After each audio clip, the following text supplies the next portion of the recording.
替你寻得了八字相合的娘子。可怜的儿啊！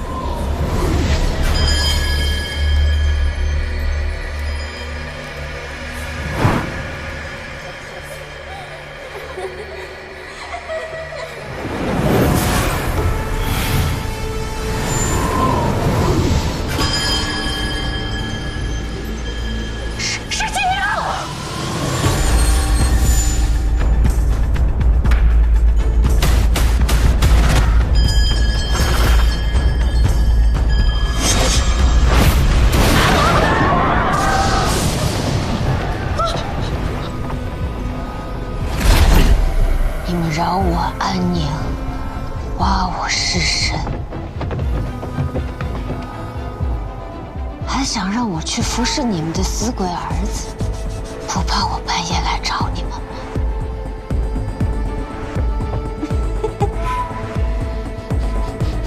既然你那么喜欢做死人的生意，你们又那么舍不得儿子，不如……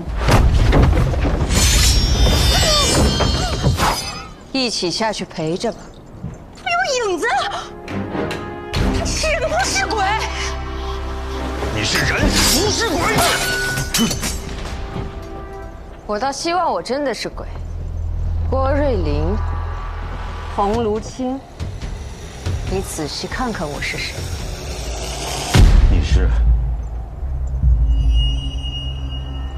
你是福昌县主。今日是内卫李佩仪。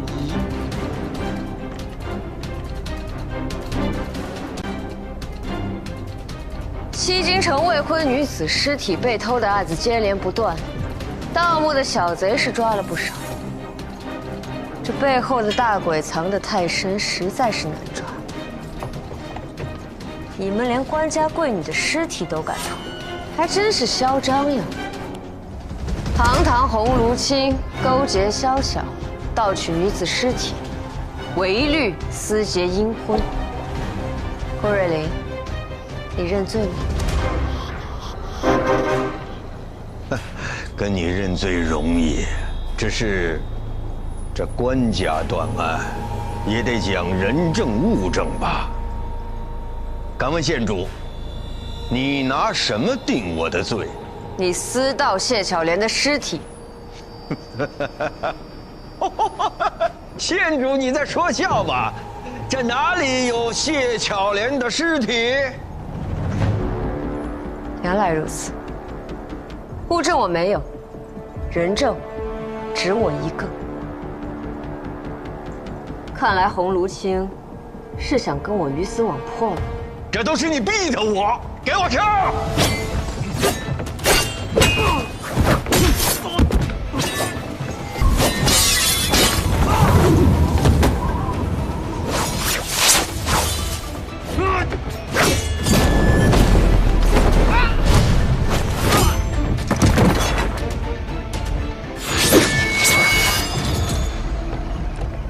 洪卢清，你老糊涂了，忘了我不光办案厉害，功夫也不错。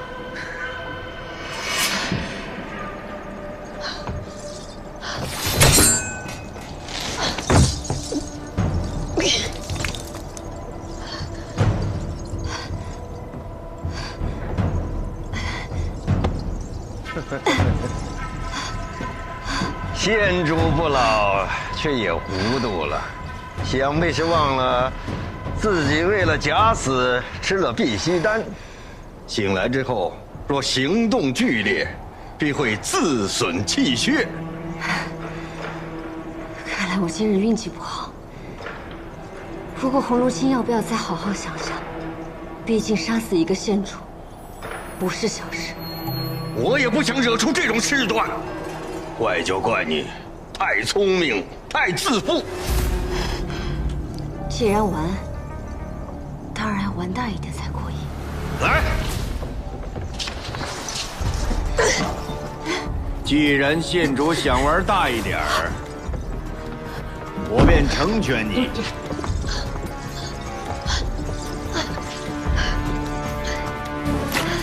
死人下葬有何乐趣？生训那才过瘾。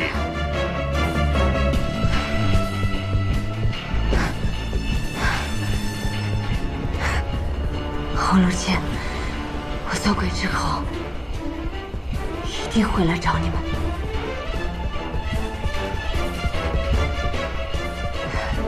有什么法子能镇住他的魂魄，不让他再来作祟？你要干什么？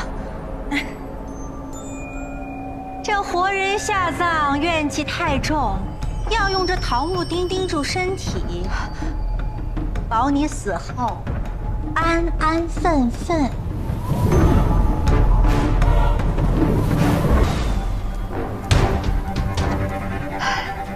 想说什么？快点说吧。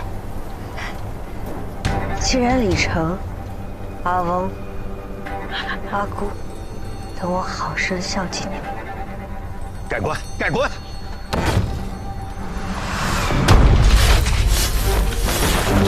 快！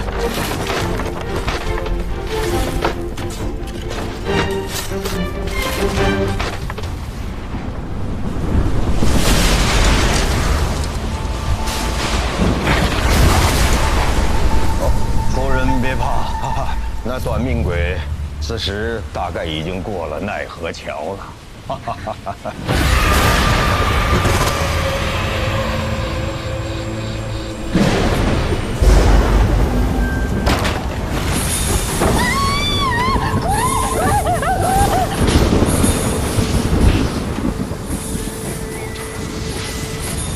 阿翁、阿姑，我们又见面了。来人！来人！来人呐！郭府上下已经被内业局控制了，洪如清，你无路可走。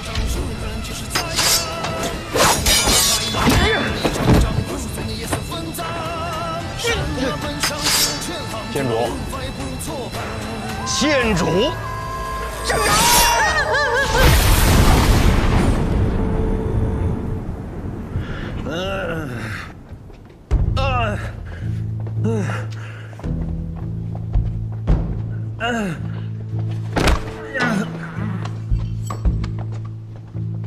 你定我4根桃木钉，我还你4件，不过分吧？你果然明英。当年北面满门，你都能够侥幸逃脱，如今被活埋在棺材里，你还是死不了。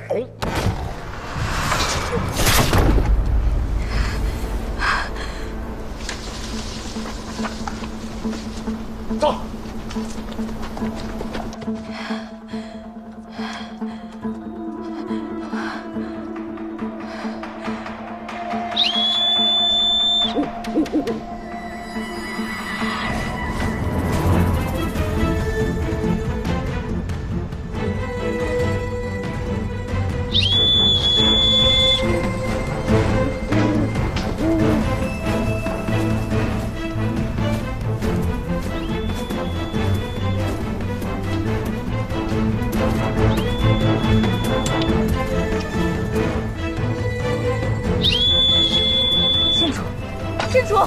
县主！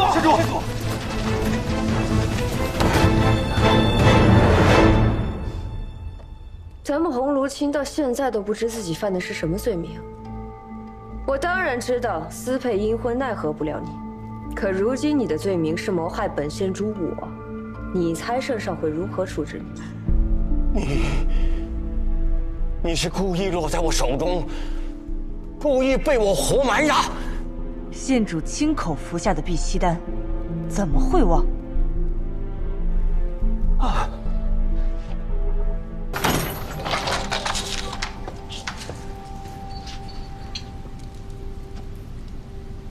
县主终于来了。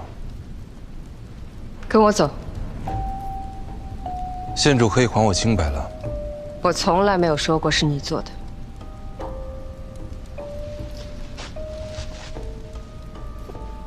既然如此，告辞。你可以走，但要跟我去查案。我是太史局官员，如何查案？我知道你去了哪里，见了谁。不信？你呀，去了花萼香灰楼。太史丞在上元夜宴时入宫，必定是被秘密召见，所以你不敢说出自己的行踪。你在西南回廊看到了药叉现身，虽只是蛛丝马迹，但你的眼睛和脑子都很厉害，坐牢的功夫便想明白了机关的全貌。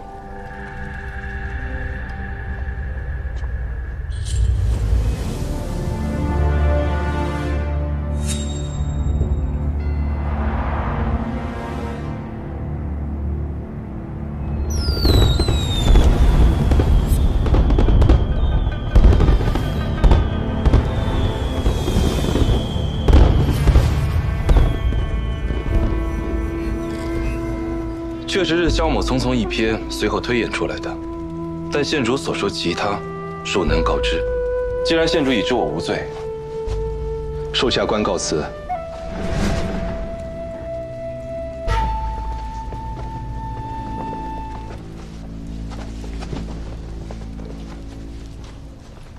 圣上口谕：和亲当前，公主横死，恐有人为祸后宫。太史局太史丞萧怀瑾，智敏无双，见微知著，可与福昌县主李佩仪共破此案。接旨。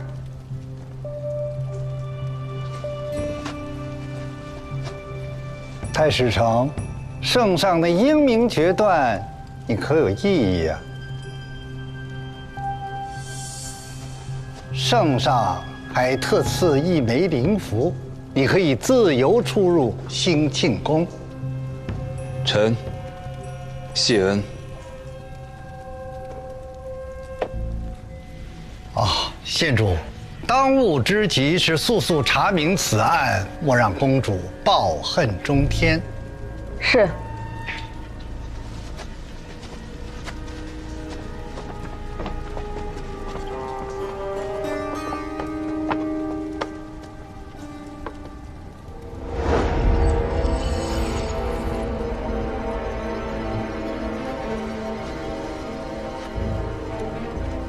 这也是县主安排的。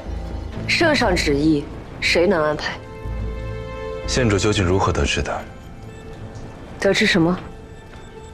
久闻圣上格外宠爱县主，但命太史丞查案，绝非小事。县主如何说动圣上的？太史丞这是要抗旨吗？不明不白，恕难从命。我本没有必要同你解释。但既然你也对真相如此坚持，倒让我有些惺惺相惜。太史局官员不能随意入宫，圣上又是秘密召见，恐怕是星象出现了恶兆，无非是前朝动荡、后宫不宁之类的。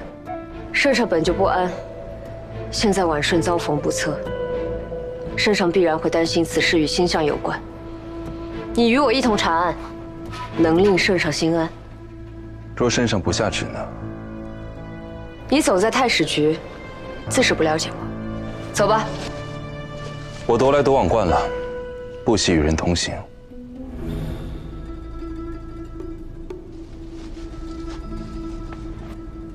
宫灯中爆燃的火药是民间私造的，线索应该在宫外。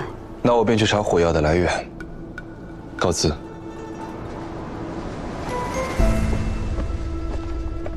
火药的事，真让他去查。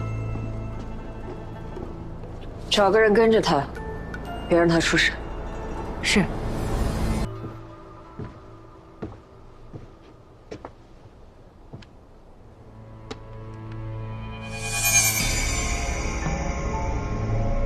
县主可认识？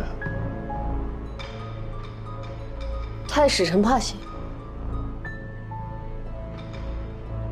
是右相侄女，九娘崔曼淑。原本还准备明日找她论话，竟然死了。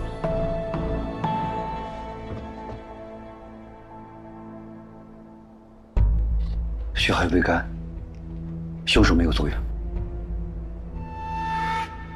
和舞台旁发现的嫌疑一致，都是宫中左右游靴。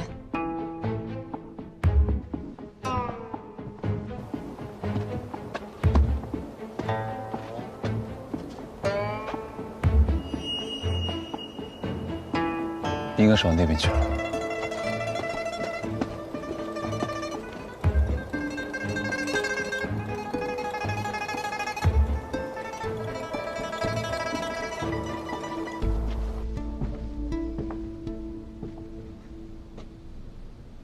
县主还是怀疑我，我从未怀疑过你。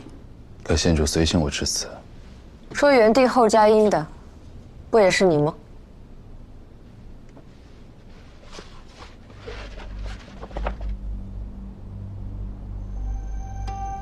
这院子并未在地图上标出。方才我与顾司是经过此处，距离水渠的位置很近，离火药铺子也不算远，却在地图上未见标识，如此隐蔽，想必是凶手特意选定的。我听说过有人可依计寻人，太史丞竟也有如此本事，我当真没有看错人。可还有其他线索？鞋印残缺，目前只有这些。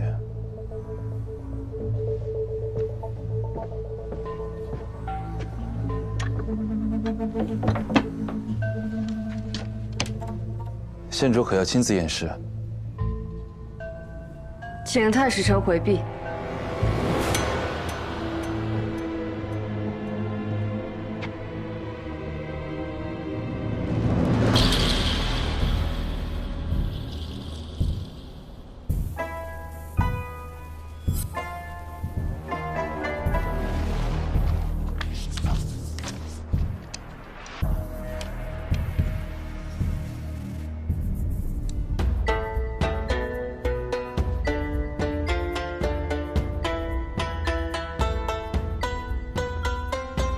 一刀刺在胸口，伤口足够深，才能流出这么多血。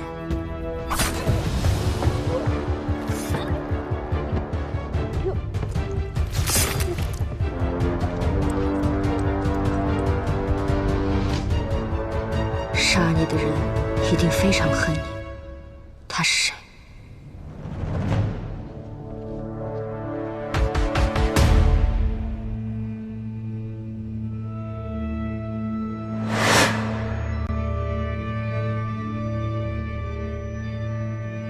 这媳妇真漂亮，可惜了。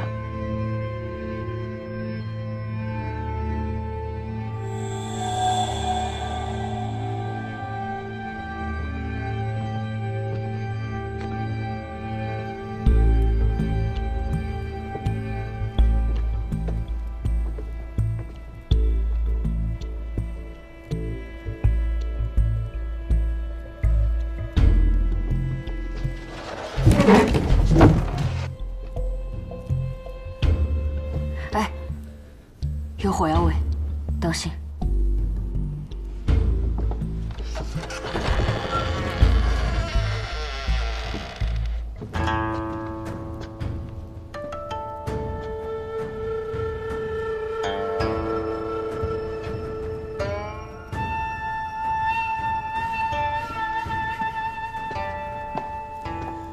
和舞台上的火药一样，这小院的确是凶手藏身的地方。从这些造脚印看来，此人确有6尺之躯，但游靴只有残印，无法确认这些脚印是否同属一人。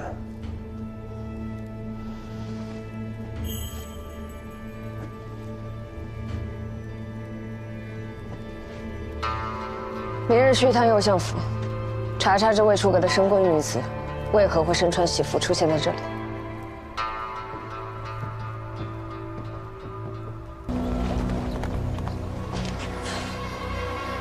小主，这伤，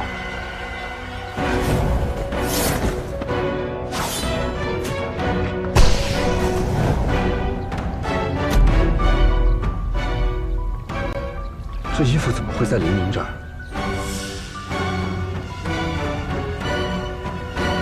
我们被骗了。林宁，不是公主。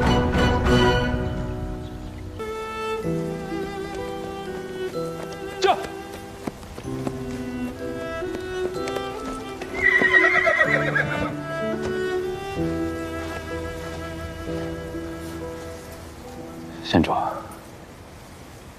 太史丞已经知道了。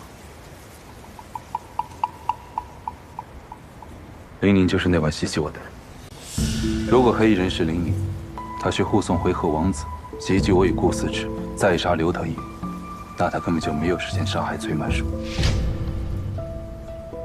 林宁是凶犯，但只是其中一个，而另一个凶犯比林宁更隐蔽，更无声无息。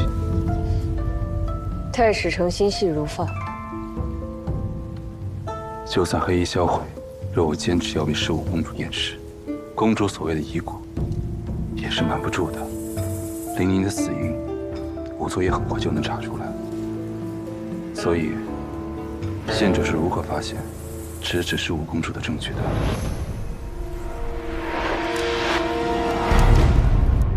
那幅绣图，只可能出自婉顺之手。不过，早在云车楼之后，县主就已经怀疑15公主是假死了吧？你不至于就连内司伯都不知情，我不相信那是个巧合。县主提早一步找到公主，是想干什么？我不知道。说实话，我不知道。如果婉顺想要回宫，我就带她回去，向圣上坦密一切，然后跪在兴庆宫前替她求情。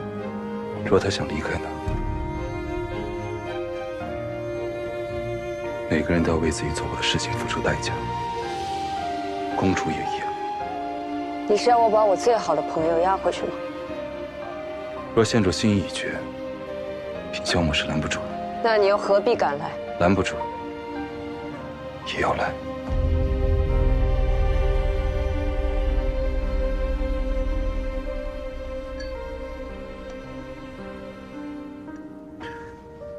我奉圣上旨意助你查案，找到真凶，职责所在，责无旁贷。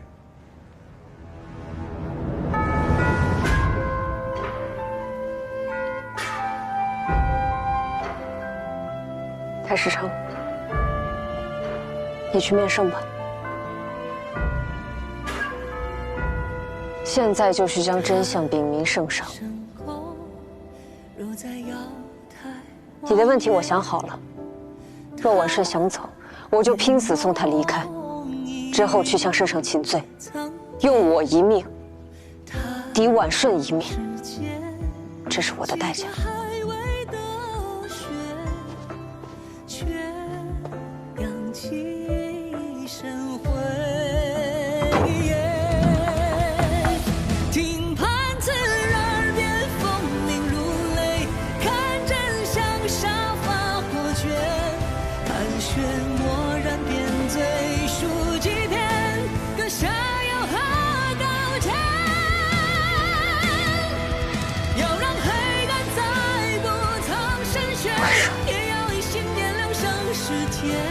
你找到我了。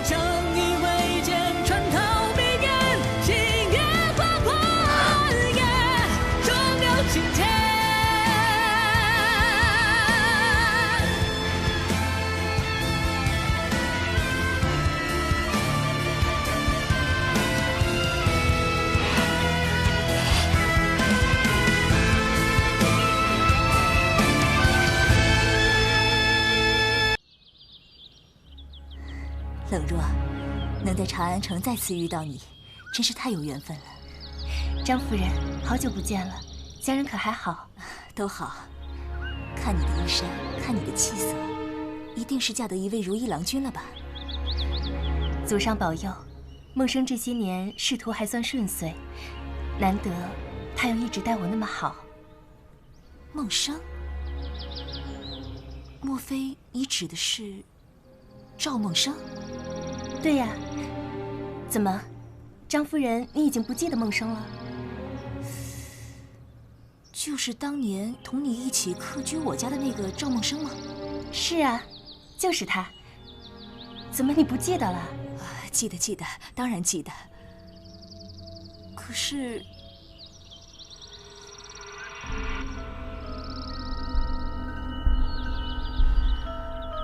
冷若，当初你是怎么到我家的？你可还记得？当初孟生高中进士，我同他一同赶往长安，路上遇到了大雨，幸好被您还有张县令收留。您的这份恩情，我一直都记得啊。不错，后来呢？后来我们就来长安了。冷若，你当真不记得赵梦生在来我家的第2天就突发疾病，死掉了吗？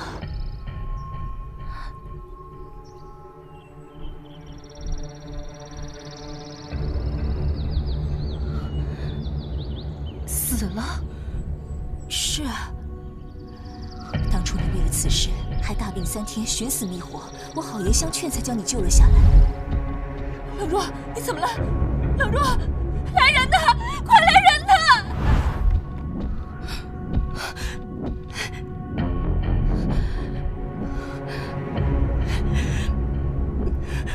你确定你的丈夫是赵梦生吗？夫人，主人活得好好的，怎么可能死了呢？这不对呀！当初我们明明是亲眼看着他下葬的呀。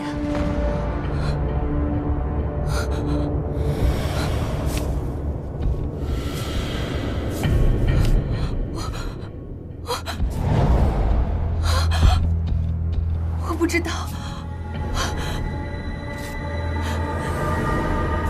我不知道。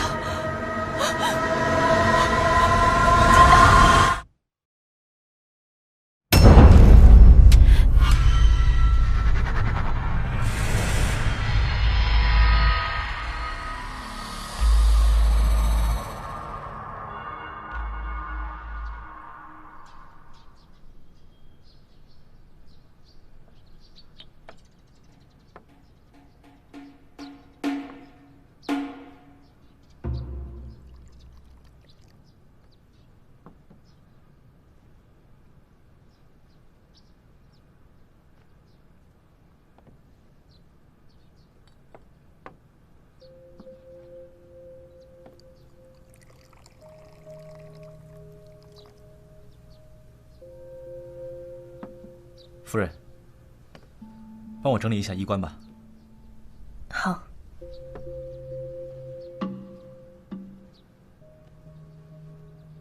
夫人，是不是心里有事啊？夫君多想了。你心里有没有事，我一眼便看得出来。你就不要再骗我了。莫非是……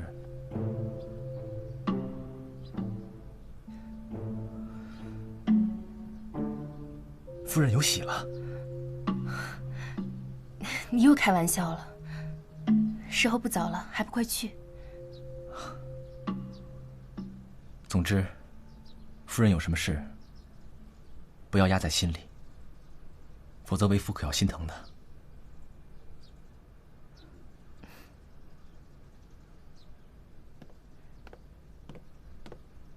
夫君。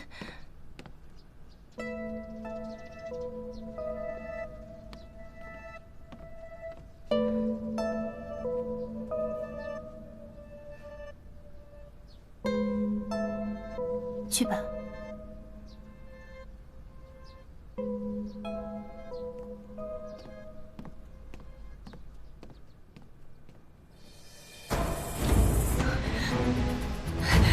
你当真不记得，赵默生在来我家的第2天就突发疾病，死掉了吗？死掉了。来来来，西域的葡萄美酒，生制壮牛肉，走过路过不要错过了啊！来来来来来，哎呦喂，客官你又来啦！哎，里边请，里面有好酒好菜伺候着，里边请，照顾好了啊！哟，这位客官，一看您就是有口福之人。今天咱们店里特供西域葡萄酒，仅此1天，不要错过哦。客官里头请。看见没？看见没？要想让咱们店生意兴隆啊，你就得把我给供起来。要给你好吃的，嗯，好喝的，对，再给你烧点纸。这就不用了吧？你也不好好看看，那一看就是个女人。早看出来了，这女人有故事啊！看什么看？干活去，跟你有关系吗？想不想混了？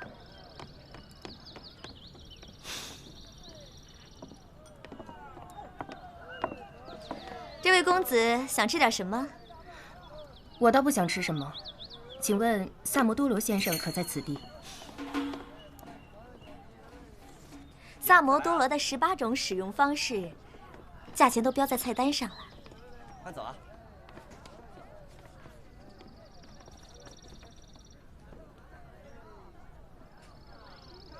这位公子，找我何事啊？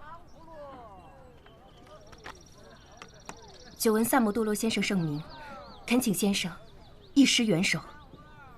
你不会是找我查案子的吧？正是。我可是很贵的哦。很公道。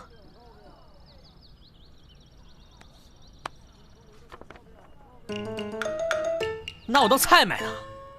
这个你放心，若能查出真相，在下必定重谢先生。好，我接了。不过你还没有说是什么案子。此处人多口杂，还请先生一步。今日未时，请来西苑亭一趟，个中原委，在下再细细告诉先生。好吧，那咱们就一言为定。事情是这样的，我与夫君来到长安已经15年了，可是前几日经人提起，我才恍惚记得，我的夫君早就已经死了。这几天我的记忆越加清晰，我就越加害怕。这么多年陪在身边的，不可能是死人呢。那你怎么就确定，死的就是你丈夫呢？我的夫君赵梦生，多年前高中进士，我与他一同来到长安。不管是容颜体型、日常起居，还是待我，他都与往常一样。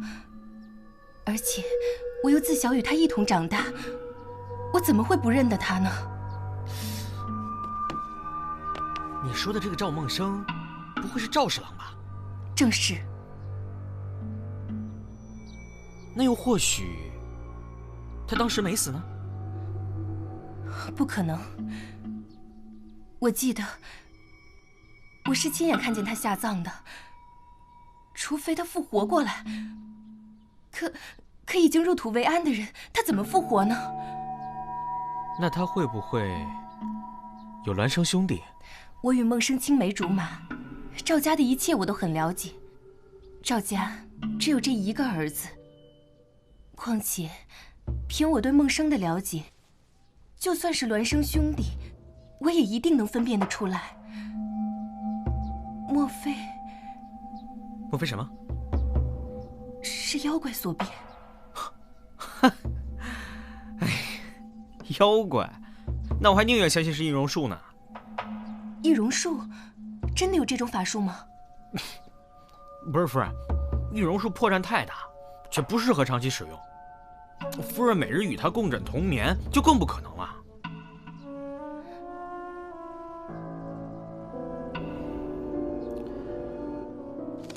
夫人不必纠结，用此方一试便知。那太好了，多谢先生，真是谢谢先生。谢倒不用，就是这个账我已经和四娘结过了。什么？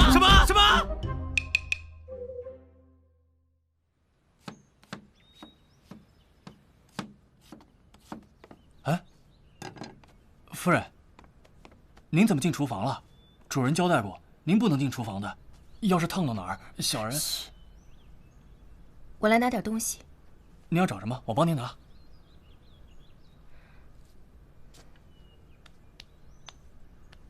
有没有碱？有。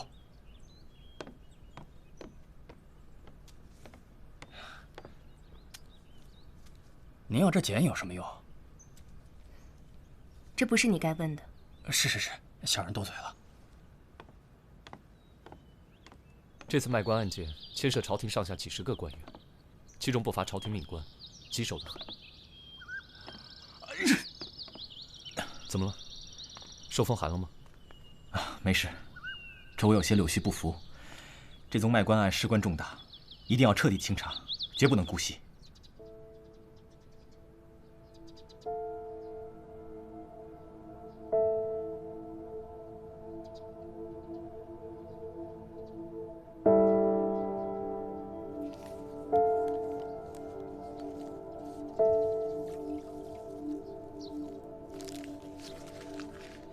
夫人，夫人，你回来了，怎么回事？脸色这样难看。哦，不打紧，可能是初春季节受了些风寒。我正好用温水烫了一条毛巾，你擦把脸吧。还是夫人想的周到啊。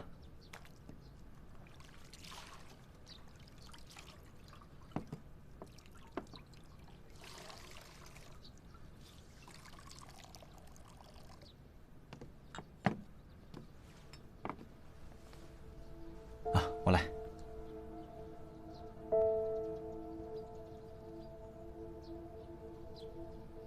夫人，你今天是怎么了？没什么。你最近好像……是不是因为我忙于公务，忽略了你，心里委屈了吧？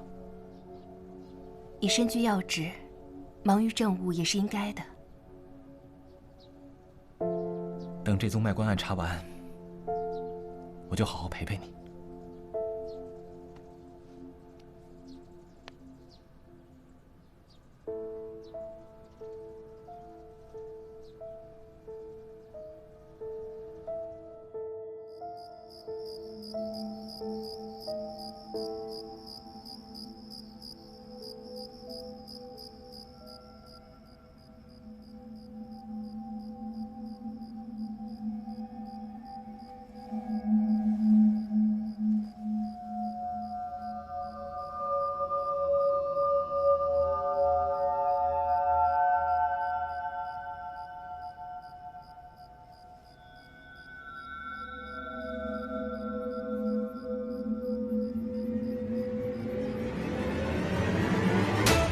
医生，你要干什么？梦生，是我，是你的娘子冷若。胡说！我不会这样古怪。你到底是谁？快说，否则我杀了你！真的是我。当初你决定世事，我为你缝制的香袋，上面的字“勿忘初心”，是我亲手绣上去的。真的是你，冷若，你怎么会？都是我的错，我不应该怀疑你。怎么了？到底发生什么事了？你还记得张夫人吗？就是张县令的夫人。我们来长安的路上，暂住过他们家。记得。怎么了？前几日，我在街上遇见他，恍惚记起在张府发生的事。什么事啊？我好像记得，你当时大病一场，然后怎么了？然后就死掉了。怎么了？你一定是做噩梦了。不是的，见到他之后，记忆越发真实，让人不得不信。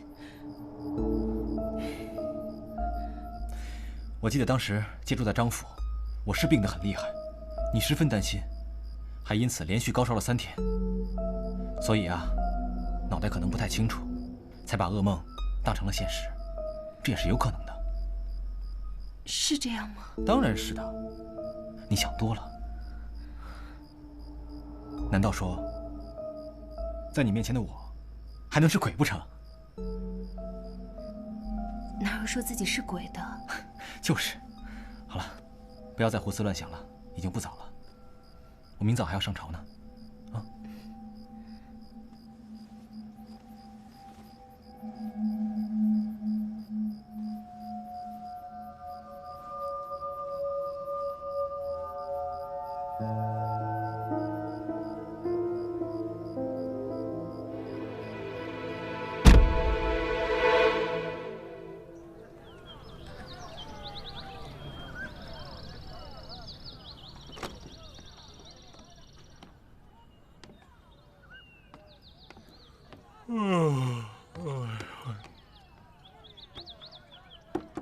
有人吗？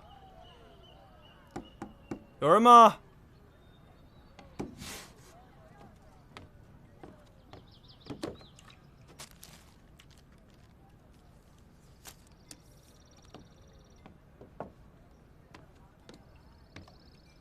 哎，我可啥都没看见啊！我刚才敲门没人应，所以我就进来了。您别见怪啊，您别见怪。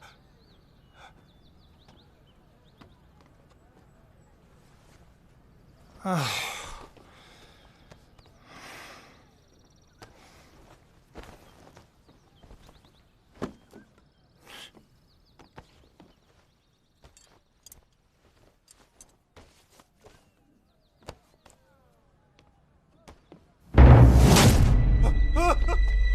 死人了！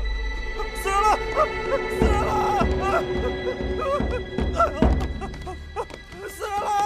死人了！谁会对一个女人下毒手啊？张夫人的丈夫张先林，前几日刚因为卖官案被问斩，我觉得80%是因为张夫人知道些内幕要灭口，所以我觉得这个人必须得查出来。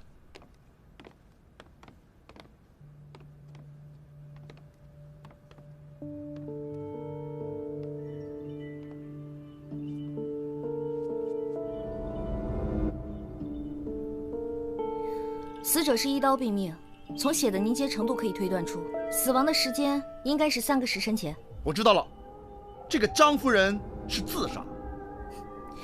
你怎么知道她是自杀呢？门栓是好的，门窗也没有被破坏的痕迹。不对，张夫人不是自杀。门栓是好的，也可能是张夫人给这个凶手开了门。啊？他傻呀？你傻呀？张夫人怎么会知道来人是要杀她的呀？哦，我知道了，那这人肯定是他的老相识。不可能，张夫人正因为在长安没有旧识，所以才住的客栈。张夫人也以为她没有相识的人，可是这个认识她的人却主动找上她来了。你们看，张夫人是一个人住，你们再看桌子，这个桌子上虽然只有1个水杯，却有2滩水渍。一个人喝2杯茶，不是很奇怪吗？所以种种迹象都表明，张夫人认识凶手，还亲自款待了他。这个凶手一定是趁张夫人不备的时候一刀杀了他，再把刀放在他手上，假扮成自杀的样子。那你这也太武断了吧？没准大概可能他想晾茶，晾了2杯呢，人家想晾3杯没那手，是吧，老大？应该是他杀。你们看，这应该是止咳药。如果他想要自杀，还买药做什么？小二，昨天晚上有谁来找过张夫人吗？这楼下就是餐馆，楼上就是旅店，这人来人往的，谁也没注意这个呀。哎，你去哪儿？我之前接了个案子，路上说吧。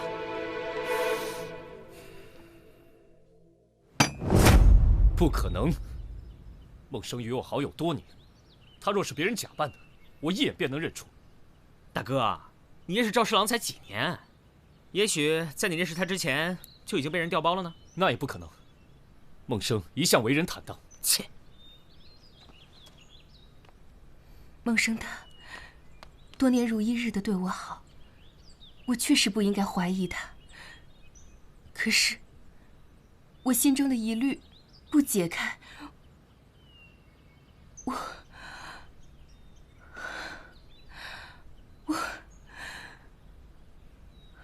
现在看来啊，这个张夫人和张县令死无对证，再没人知道赵梦生是怎么死的了。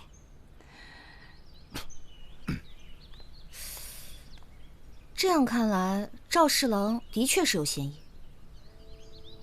不可能，绝对不可能。梦生性情温和，平日里他连鸡鸭都不敢碰。哎，不叫的狗咬起人才凶呢。你说谁是狗呢？嫂夫人，您确信梦生是那个时候死的吗？不是听张夫人说起，您才想起来的吗？梦生的死对我打击很大，高烧了3天。也许是那个时候烧糊涂了，那段记忆被自动抹掉。最近遇见张夫人，我才渐渐回忆起来。你一定是记错了。冷若记错，张夫人也会跟着错？除非这件事自始至终都是张夫人设计好的。你们想想，张县令的买官案件是由孟生接手的，买官案涉及的人员众多，有人合谋嫁祸孟生，也是有可能的。嫂夫人太单纯了，或者他们早就知道你是孟生的妻子，利用张夫人有恩于你，以此接近你，于是便上演了这出嫁祸的好戏。就算他把一切都设计好了，那赵夫人的记忆又是怎么回事呢？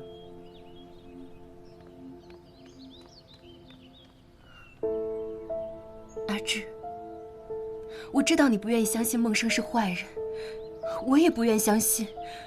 可是，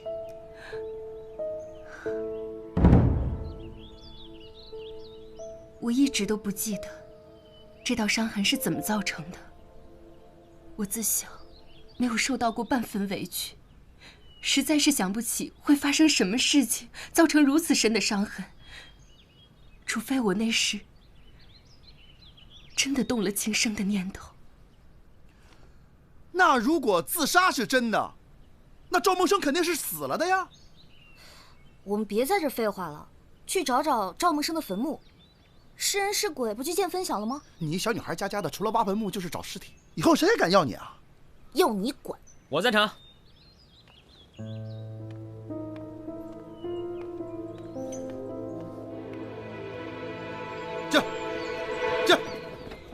我跟孟生是青梅竹马，从小感情就好。当初孟生去应试，我心里其实是不情愿的，因为大家都说他高中进士后一定会忘了我。可是孟生中进士后不久，他便回来找我了。见到我的第一句话便是问我愿不愿意跟他去长安。真是一个一心一意的人。直到现在，孟生对我还是体贴备至，所以为了下半辈子能心安，都得查出真相。不管他是人是鬼，总得给孩子一个交代。赵夫人有喜了？那赵侍郎知道吗？刚有的，还没来得及告诉他。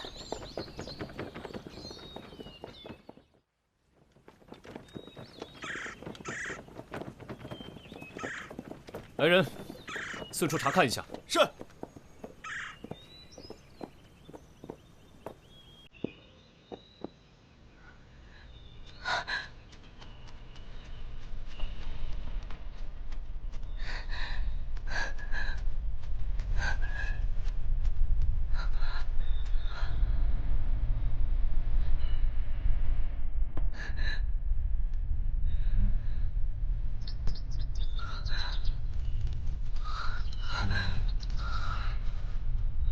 啊，这周树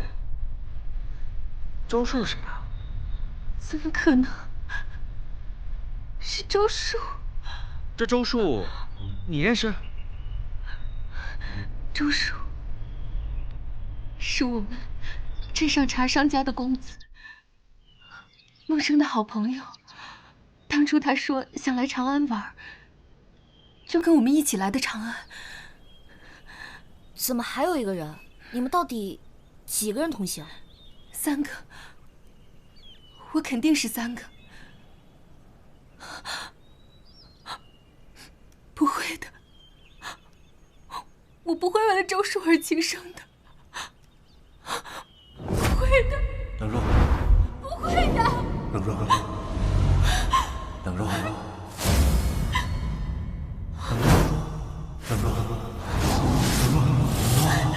冷若，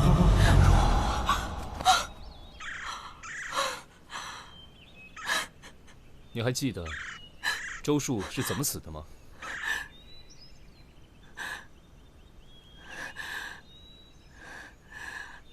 周树一直跟在梦生身边，我对他也不是十分上心，有时因为怕梦生会误会，我还刻意冷落周树，所以没太在意周树做什么。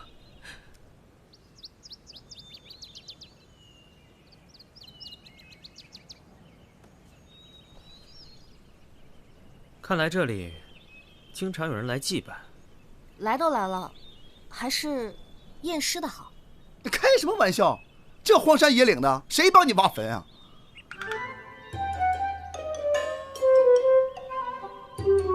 不会吧？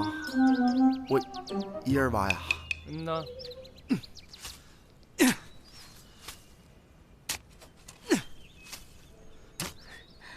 周树，怎么可能会是周树？这怎么可能呢？夫人，再好好想一想，对周树的死，你一点印象都没有吗？我的记忆好像有一段空白，我知道一定发生了很重要的事情，可是我就是想不起来了。想不起来就不要想，可能当初死的就是周树。怎么样，有没有线索？方圆几里都已经找过了，根本没有赵梦生的坟墓。吉贝爷，验尸这事儿就不用我了吧？哎，我来。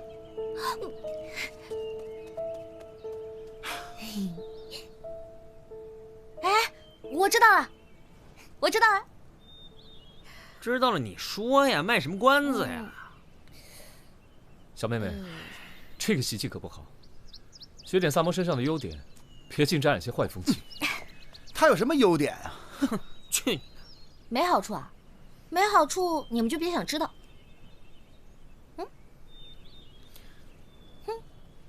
能满意了吗？嫂夫人在，跟我到旁边说。哇，走。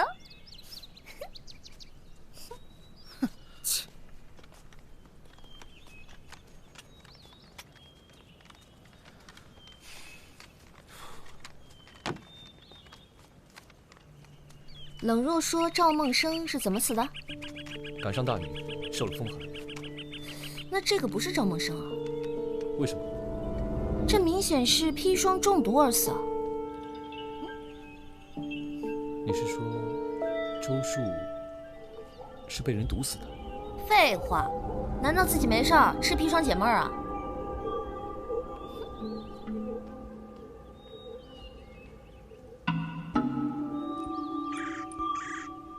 嘿嘿嘿嘿嘿，干嘛呢？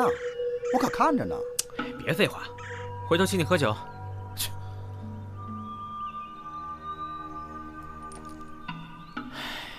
这墓地好奇怪啊！不是说是米商家的少爷吗？怎么会这么寒碜？连我都看不下去。玉佩就不错了，知足吧你。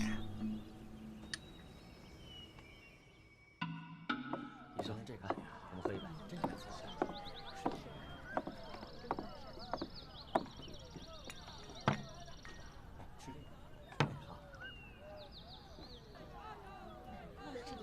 怎么，是咸菜做的不好吃呀？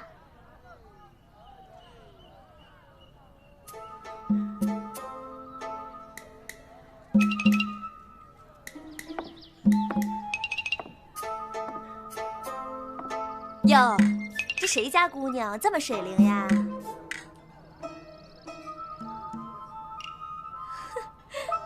这一个个的跟点了穴一样，奇了怪了。一个身份没查清，又毒死一个。如果梦生死了，那尸体呢？那如果没死，赵夫人的记忆又是怎么回事啊？为什么呢？我要是能想起来什么就好了，我怎么什么都想不起来了呢？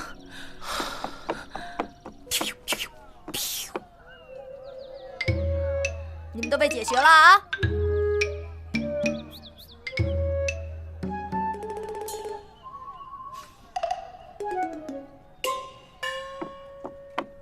周树坟前有人祭奠，肯定有人知道内情，会是谁呢？那还用问吗？肯定不是亲人就是朋友了。孟生的死，他父母知道吗？当时身在异乡，应该写信告诉他父母了。应该。你不知道这件事？孟生死的那3天，我过得人不像人，鬼不像鬼，基本上什么也没干，只是病着，哪里还想着这些事情？应该是周树或张夫人代劳了。我想知道，儿子死而复生，他父母可知情？来长安后不久，我的老父亲就过世了，因为路途遥远，孟生也没再让我回去过。我与赵家也只是书信上的往来。孟生一直忙于公务，很少回家，通常只是差人送些衣帛米面。有时空闲，会独自回老家看望父母一阵子，回来跟我讲讲家乡趣闻。这么说来，孟生应该是故意回避你回家吧？那这也太可疑了吧！明天我们去赵侍郎老家一趟。冷若，你告诉我们地址就好了，毕竟你还怀有身孕。嫂夫人怀有身孕？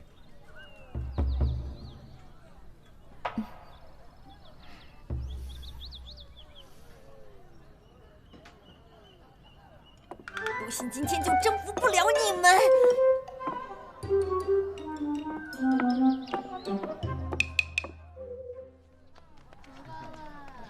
子苏咋没来？被他老爹叫回去了。哎，想什么呢？从刚才就怂在这里。无论怎么样，他都有了这个男人的孩子。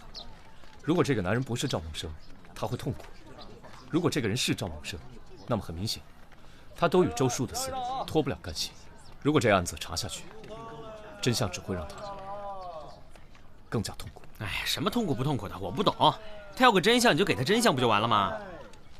去，哎，这位老伯，哦，我想打听一下，赵梦生家怎么走啊？哦，赵进士家呀，那边，你们去看看2位老人也好，他们会高兴的。赵家虽然出了个进士，无奈是个不孝子，出去之后就再没回来过，只知道寄钱给2位老人，有什么用呢？哎，那这2个我就要了。哎，再没回来过，不是回来过几次吗？走吧。走。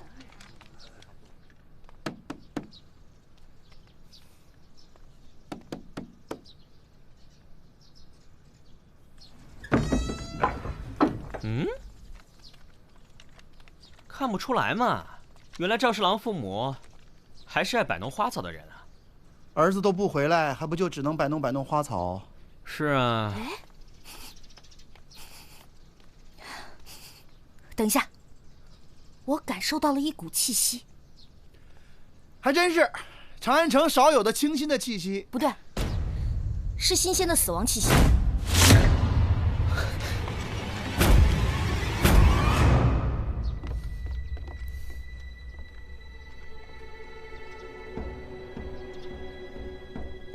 可以了，走，走。啊，走吧，走吧，走，走。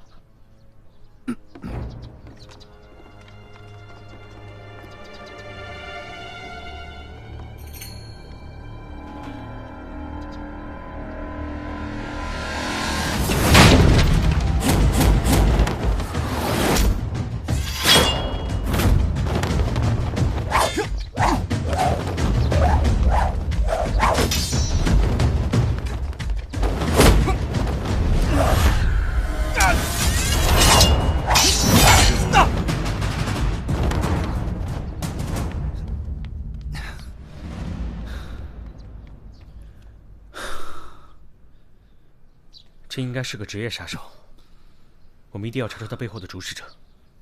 你们看这儿，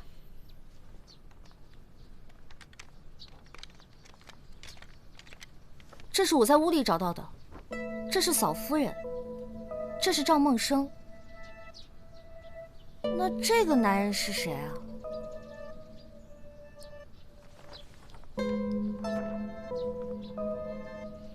这肯定就是他们的好朋友周树了。跑了。三炮，你留下，将2位老人好生安葬。啊，又是我，我都快成专业送殡的了。我可以帮你啊。用不着。好，那你也留下。哎，走走走走走，走了。哎呀，快快快快！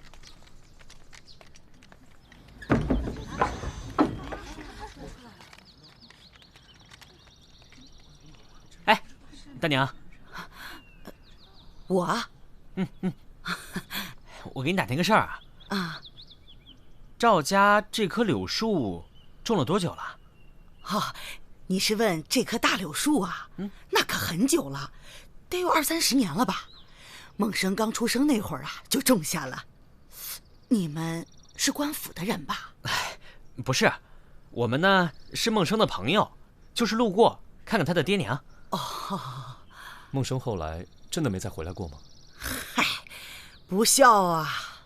中进士之前啊，还装得挺孝顺的，谁成想出人头地后，立马就变了。一个他，一个那周树，都是这种东西，怪不得凑在一起呢。冷若也不孝，也不知回乡看看公公婆婆，连封家书都没写过。赵老头啊，真是白疼他们了。您刚才是说周树？是啊，这老周家也就那么一个宝贝儿子，跟着孟生上了长安了，这一去就没回来。莫非周家就在这附近？过2条街，左拐，第一家大户就是周家。谢谢你啊，大娘。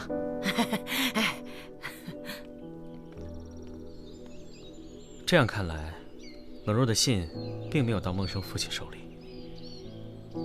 反正不管怎么样，现在的孟生一定是在试图掩盖些什么。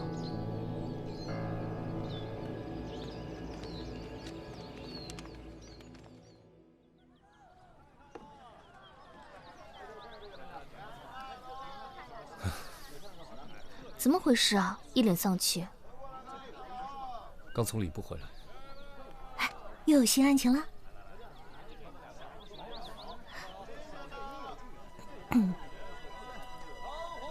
孟生他不打算回去奔丧啊？这可是他父母的。我也问过他，他只说要事缠身，陛下催得紧，实在脱不开身。什么事再重要，也比不过亲爹娘要紧。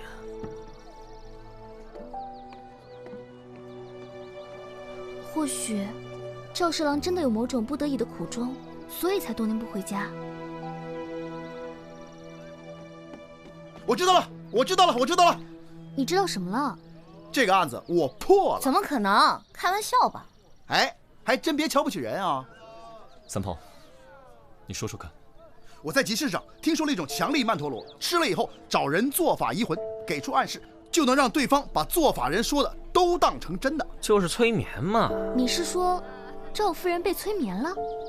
子苏，你当时认为张夫人不是凶手，那是因为你认为张夫人没有办法改变赵夫人的记忆。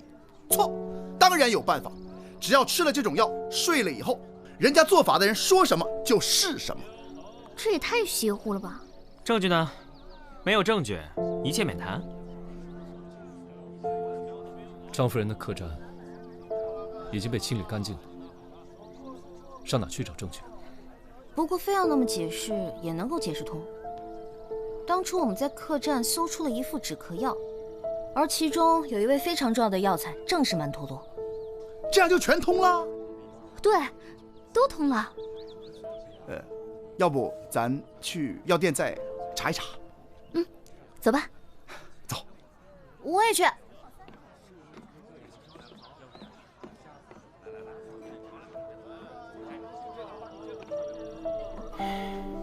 怎么不阻止他们？三炮说的，也并不是全无道理。我发现你这个人还真是不会撒谎，心里藏的事儿全都显在眼睛里了。想学撒谎，我可以教你啊，价格从优，包学包会。再铁的兄弟犯了法，也不能包庇。算了，我也别瞎操心了。反正赚来的钱都被四娘捞去了，我也不必在这里瞎忙活了。人你爱抓不抓？今天晚上，我要亲自提审孟生。你通知双叶头。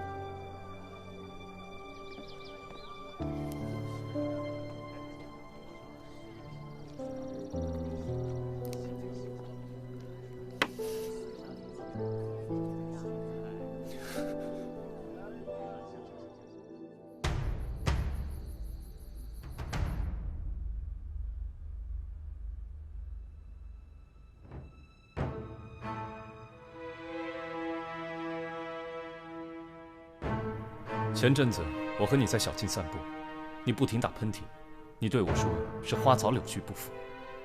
可赵家门前的柳树种了那么多年，如果赵梦生对柳树不服，他爹根本不会种下那些树。如果你真是赵梦生，怎么可能对自家门前的花木不服呢？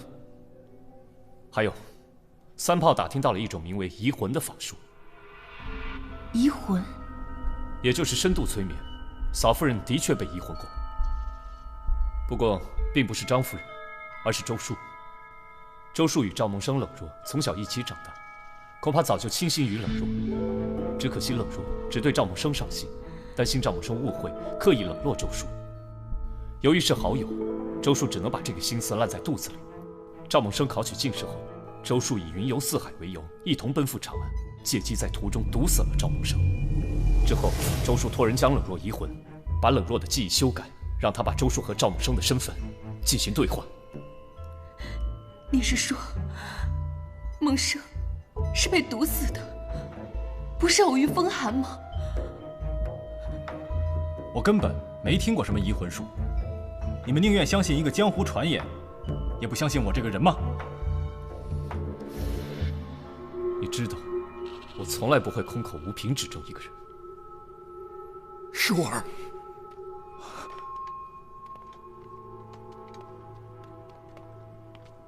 舒儿是你吗？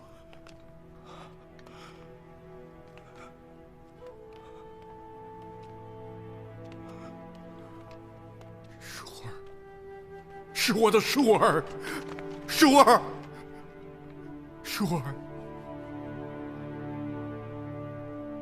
舒儿，这些年你都去哪儿了，舒儿？舒儿，你过得好吗？你都不说回家看看呢，舒儿。你知道爹娘是多么想你呀。舒儿，你说话，你怎么不说话呀？爹，爹，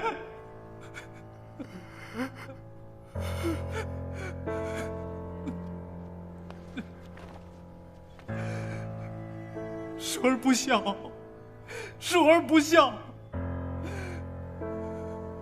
舒儿无时不刻不再挂念着爹娘，但舒儿现在没法回头了。现在好了，现在团聚了，现在我们终于团聚了。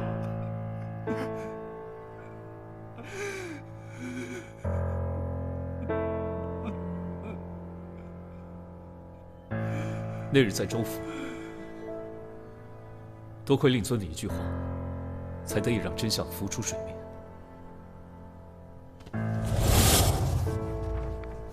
你看一下，这里边可有周树啊？哎，这就是我的舒儿。其实第一次看到这幅画的时候，我便觉得有些奇怪。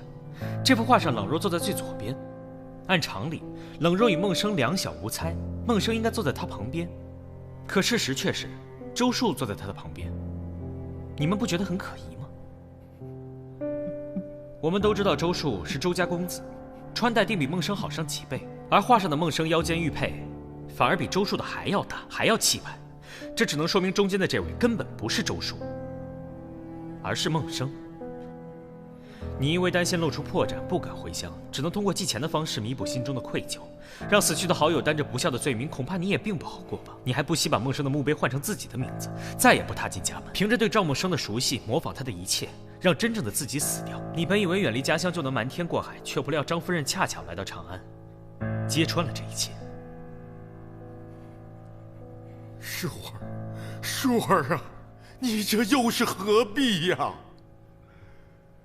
怪只怪我一时鬼迷心窍。我们仨自小相熟，可在冷若眼里，我永远都比不上赵梦生。没想到，一个偶遇的江湖道士，改变了我的命运。他告诉我有一种移魂术能修改记忆，让我变成冷若心爱的人，这对我太有诱惑力了。于是我杀了赵梦生，娶了冷若，还替梦生做了官。我本以为一切都会好起来，可心中的愧疚让我夜夜难寐。我只能不停地提醒自己，赵梦生能做到的，我会比他做得好10倍。我努力做好本职，以天下苍生为己任，对冷若无微不至。我想通过这种方式来赎罪，可是这么多年来，我每一天都在经受煎熬，我没办法回乡探望爹娘，哪怕远远看一两眼，也要谨慎再谨慎。我更对不起赵伯父、赵伯母，对不起我爹我娘，对不起孟生，我更对不起冷若啊！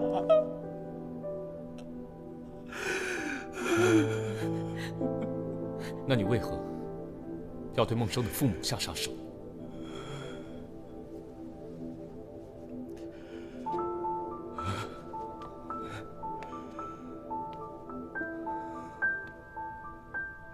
我知道，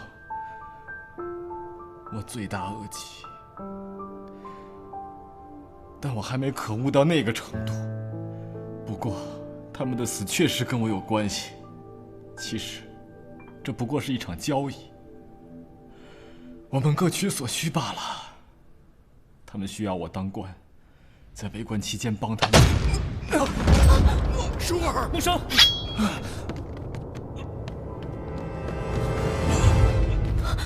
舒儿，快叫大夫！是，快搜查凶犯！是，都回避。舒儿。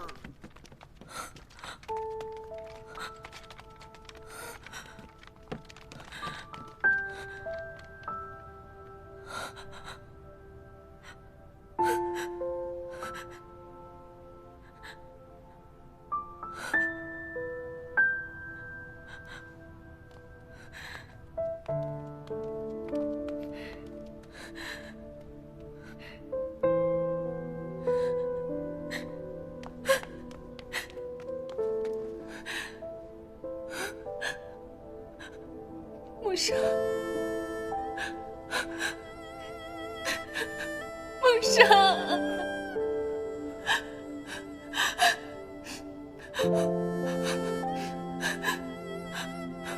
父亲，冷若，我不是你的父亲。赵梦生在世，我好后悔。如果当初我勇敢一点，是不是这一切都不会发生了？对不起，对不起。你真傻，这你都看不出来吗？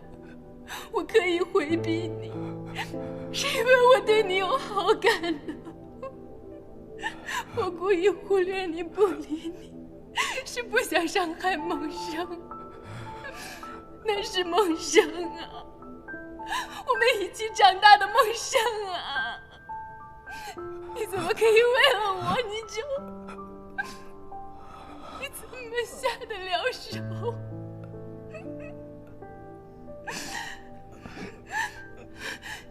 你得活下去，我要你活下去，我和你一起赎罪。夫君，我求求你活下去好不好？你不要把我和孩子孤零零地留在这个世上，没有你，你让我们怎么办？求求你活下去好不好？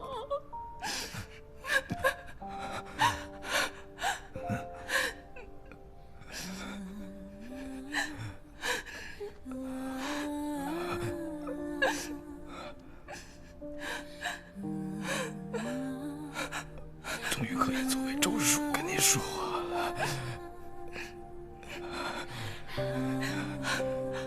你和丽儿一定要活下去，答应我，答应我。夫君，夫君。